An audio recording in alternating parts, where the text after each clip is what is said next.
इसलिए इसको तो साइलेंट डेथ बोलते हैं। अचानक आराम से बैठे बैठे उठेगा, आवाज़ नहीं निकल सकती। पहले स्टार्ट में नाशिया जैसे होगा, लेकिन उनको समझ नहीं आएगा, तब तक कॉन्सिक्वेंसेस बिगड़ते जाते हैं। उसका बच्चे पे तो ज़्यादा इफेक्ट होगा। ये कार्बन मोनोऑक्साइड है। सर, जब माँ बच्चे को दूध पिला रही होती है, वो कांगड़ी अगर फेरन के नीचे रखती है, उस वक्त क्या होता है कि ब्रेन पे इतना इफेक्ट पड़ जाता है, मुंह नहीं कर सकता है। ये इस ऐसी जानलेवा चीज होती है कि इंसान को मौका ही नहीं मिलता है कि वो खिड़की खोले या दरवाजा। हाँ, गैस हीटर्स को बेचने वाले जो हैं, उनको पहले उनको गाइडलाइंस बोलना चाहिए कि इतने टाइम पर आप इसको रखो। भी गाड़ियों में एसी ऑन करके सोना नहीं है, वो बहुत इंपॉर्टेंट है। और लोगों को विंटर्स में आपस में एक दूसरे से इंटरेक्ट करते रहना चाहिए।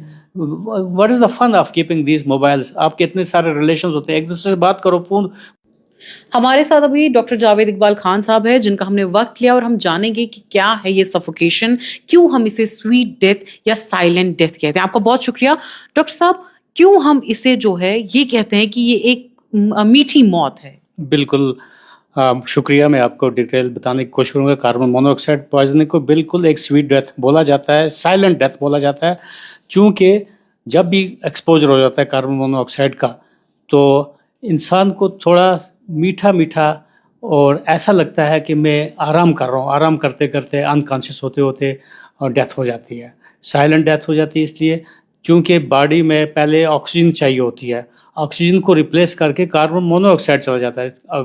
कमरे में बर्निंग जो होती है, जब तो वो कार्बन मोनोऑक्साइड रिलीज होती है। तो कार्बन मोनोऑक्साइड का जो एफिनिटी है ब्लड के साथ ज़्यादा है, तो वो रिप्लेस करती है और वहाँ पे अटैच नहीं होने देती कार्बन मोनोऑक्साइड को।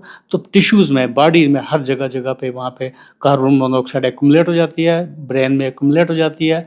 मोस्टली इसके जो इफेक्ट हैं, सीएनएस पे जब इफेक्ट होता है, ड्राउजीनेस, बेहोशी जैसे, पहले स्टार्ट में नाशिया जैसे होगा, लेकिन उनको समझ नहीं आएगा, तब तक कॉन्सिक्वेंसेस बिगड़ते जाते हैं।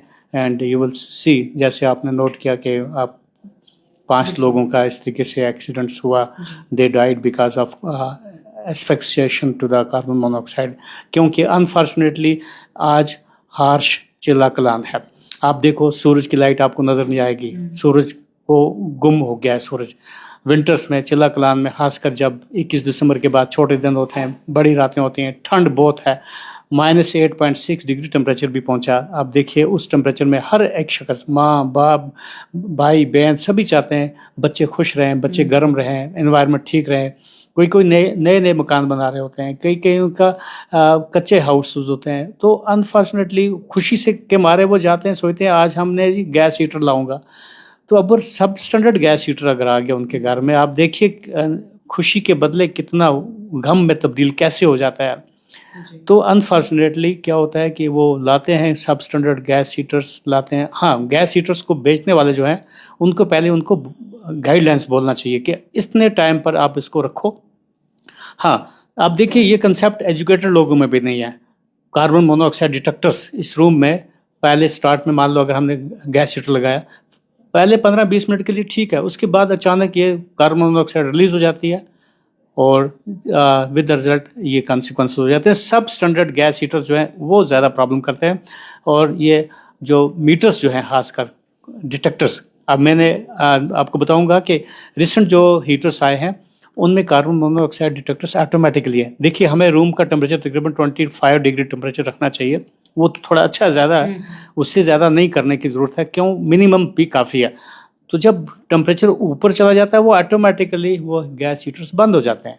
सो इंटरेस्टिंगली, अगर कार्बन मोनोऑक्साइड का डिटेक्टर का कंसेप्ट पब्लिक में आपके मीडिया के थ्रू जाता रहेगा, हर जगह पे, हर रूम में ये चीज़ें होती रहेंगी, तो एक्सीडेंटल डेथ्स जो होती हैं कार्बन मोनोऑक्साइड पॉइजनिंग से कम हो सकती है। बिल्कुल। तो क्या डॉक्टर साहब आपका कहना है कि ये इस ऐसी जानलेवा चीज होती है कि इंसान को मौका ही नहीं मिलता है कि वो खिड़की खोले या दरवाजा? क्योंकि कल जो हमने तस्वीरें देखी थी, उसमें ऐसा लग रहा था कि जो आदमी था वो अटेम्प्ट कर रहा था दरवाजा खोलने का, पर उससे वो खुला नहीं होगा। एग्जैक्टली, उनको कुछ ताकत नहीं रहती है, बिल्कुल वो ब्रेन पे इतना इफेक्ट पड़ जाता है, मूव नहीं कर सकता है। और इसीलिए इसको तो साइलेंट डेथ बोलते हैं। अचानक आराम से बैठे बैठे उठेगा, आवाज़ नहीं निकल सकती है। हाँ, इसमें तो गाइडलाइंस ये है, जो ही ऐसा कोई फील हो जाए तो इमीडिएटली कोशिश ये करनी है दरवाजे का कुछ पीप, कुछ रास्ता, कुछ एग्जिट, एंट्री वगैरह उसको खोला जाए, वहाँ तक पहुँचो, वहाँ तक अगर चला सके तो चला सको। खुदा नख्वास्ता अगर पहुँच जाते वो तो शायद बच सकते थे। कुछ एक आदमी आल दो ये जो कार्बन मोनोऑक्साइड इतना जहरीला है कि जब तक आप हॉस्पिटल में पहुँचोगे तब तक डेथ हो जाती है, क्योंकि डिपेंड करता है माइल्ड, मॉडरेट एंड सीवियरिटी पे डिपेंड करता है। तो एग्जैक्टली वो लोग वहाँ तक खिड़की तक नहीं पहुँच सके होंगे क्योंकि इंटॉक्सिकेशन ज़्यादा हो चुकी होगी। तो कितने चांसेस हैं इसमें एक इंसान के बचने के, और क्या ये डिपेंड करता है कि माइनर की बॉडी पे कैसा इफेक्ट होगा, जो अडल्ट होगा उसकी बॉडी पे? एग्जैक्टली माइनस पे तो ज़्यादा इफेक्ट होगा। अगर प्रेग्नेंट मदर है उस पर तो ज़्यादा इफेक्ट होगा, उसका बच्चे पे तो ज़्यादा इफेक्ट होगा। ये कार्बन मोनोऑक्साइड है, ऑक्सीजन नहीं है, ऑक्सीजन लाइफ देती है, carbon monoxide is killer. Exactly वो बिल्कुल गलत चीज़ है, वो चांस ही नहीं मिलेगा। हाँ, बिल्कुल डिपेंड करता है एक्सपोजर कितना हुआ है, कितना टाइम, ड्यूरेशन कितना है। मैं आपको ये बताना चाहूँगा इम्पॉर्टेंटली, एवं खाली गैस हीटर्स के अलावा भी गैसोलीन्स वगैरह, लोग गाड़ियों के अंदर बैठते हैं, सोचते हैं आज बहुत ठंड है, मैं गाड़ी का हीटर ऑन कर लेता हूँ, और करते करते वो सो जाते हैं। विद रिजल्ट वहाँ पे गैसोलीन से जब वो कार्बन मोनोऑक्साइड रिलीज होता है, अर्ली मॉर्निंग कॉन्सिक्वेंसेस डिफरेंट होते हैं। सो कभी भी दरवाज़ा खुला रखना चाहिए, खासकर कभी भी गाड़ियों में एसी ऑन करके सोना नहीं है, वो बहुत इंपॉर्टेंट है। खासकर जब माँ बच्चे को दूध पिला रही होती है, वो कांगड़ी अगर फेरन के नीचे रखती है, उस वक्त क्या होता है कि अचानक वही कार्बन मोनोऑक्साइड, हालांकि कांगड़ी सेफ है, लेकिन कांगड़ी से कार्बन मोनोऑक्साइड रिलीज होगा। जब वो रिलीज होता है बच्चे को फेरन के नीचे डेथ हो सकती है। तो ऐसे अनकॉन्शियसनेस के बच्चे देखे गए, तो उनको हमारे पेडियाट्रिशियंस वगैरह में एक रिव्यू देख रहा था, बिल्कुल दिस नॉट फेयर। बच्चों को जब दूध पिलाए माँ, तो उस टाइम कांगड़ी का इस्तेमाल ना करें, वाटर बोतल वगैरह रख सकते हैं। अल्टरनेटिव्स बहुत सारे हैं, अब डिपेंड करता है। कुछ लोग एसीज यूज़ करते हैं, एसी सेफ हैं, आपका ब्लोवर ठीक है, रूम हीटर्स ठीक हैं, इलेक्ट्रिसिटी वाले हीटर्स ठीक हैं। तो लेकिन ये गैस हीटर्स वगैरह ये जो they are killers unless used judiciously. कितने घंटे, कितना टाइम यूज़ करना है, और डोर्स को एरिएशन होना चाहिए, आमदोरफ्त कमरे में रखना चाहिए, और लोगों को विंटर्स में आपस में एक दूसरे से इंटरेक्ट करते रहना चाहिए। What is the fun of keeping these mobiles? आपके इतने सारे रिलेशंस होते हैं, एक दूसरे से बात करो, फोन पे पूछो क्या हो रहा है, क्या खा रहे हो, अभी कितना टेम्परेचर आपके रूम में, ज़्यादा गर्मी तो नहीं है, ज़्यादा ठंड तो नहीं है। ज़्यादा ठंड से होगा शू वगैरह हो जाएगा, कानों पे जहाँ जख्में लग जाती हैं, नाक पे जख्में लग जाती हैं, ज़्यादा से ज़्यादा इतना कुछ होगा। हाइपोथर्मिया भी हो सकता है अगर प्रोलॉन्ग एक्सपोजर होगा, लेकिन इतना ज़्यादा नाजुक बनने की ज़रूरत नहीं चाहिए। थोड़ा सा एक लिमिट्स में अगर होता तो शायद हमें दुख हुआ है उस एपिसोड का, तो आप देखिए कि ये तो आंसू आते हैं क्या सुन के कि हाँ, ये प्रिवेंटेबल काज ऑफ डेथ थी, ये बचा सकते थे अगर लोग एक दूसरे से रब्ता रखते रहेंगे। I don't know लोग why not communicating, why not taking the advantage of mobiles in a positive way. WhatsApp groups, Facebook groups भी ठीक हैं, लेकिन टॉक करना चाहिए, डिस्कस करना चाहिए। खासकर बूढ़े बुजुर्ग लोगों से बातें करते रहना चाहिए, उनका डिप्रेशन खत्म होता है।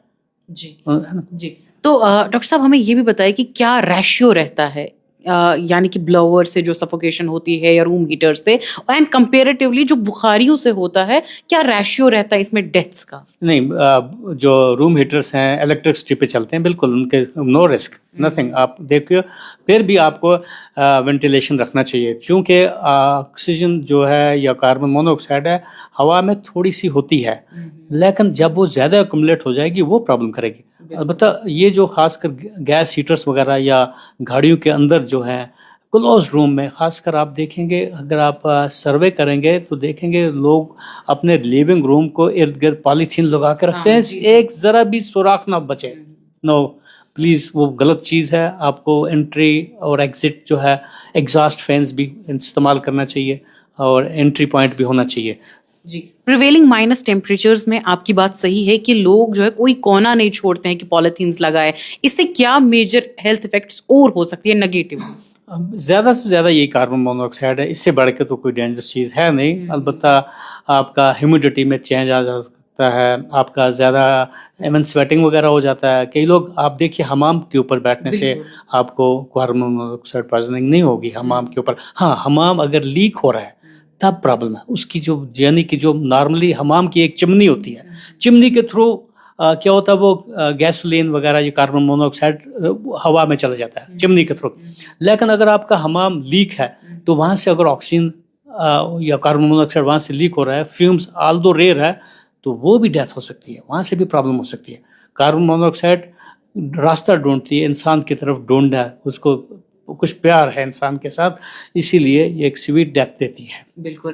डॉक्टर साहब, आपने देखा होगा कि बड़े बुजुर्ग या आज छोटे बच्चे भी जब कांगड़ियां अपने पास ले जाते हैं, फिर उनकी थाइज में वो निशान जैसे पड़ जाते हैं, तो ये कितना ज्यादा जो है नेगेटिव इम्पैक्ट? बिल्कुल, जब मैं एक जूनियर मोस्ट डॉक्टर था, मैं उसको बोलते हैं एक्सटर्नशिप कर रहा था, मैंने पहला केस देखा था, कांगड़ी कैंसर देखा था।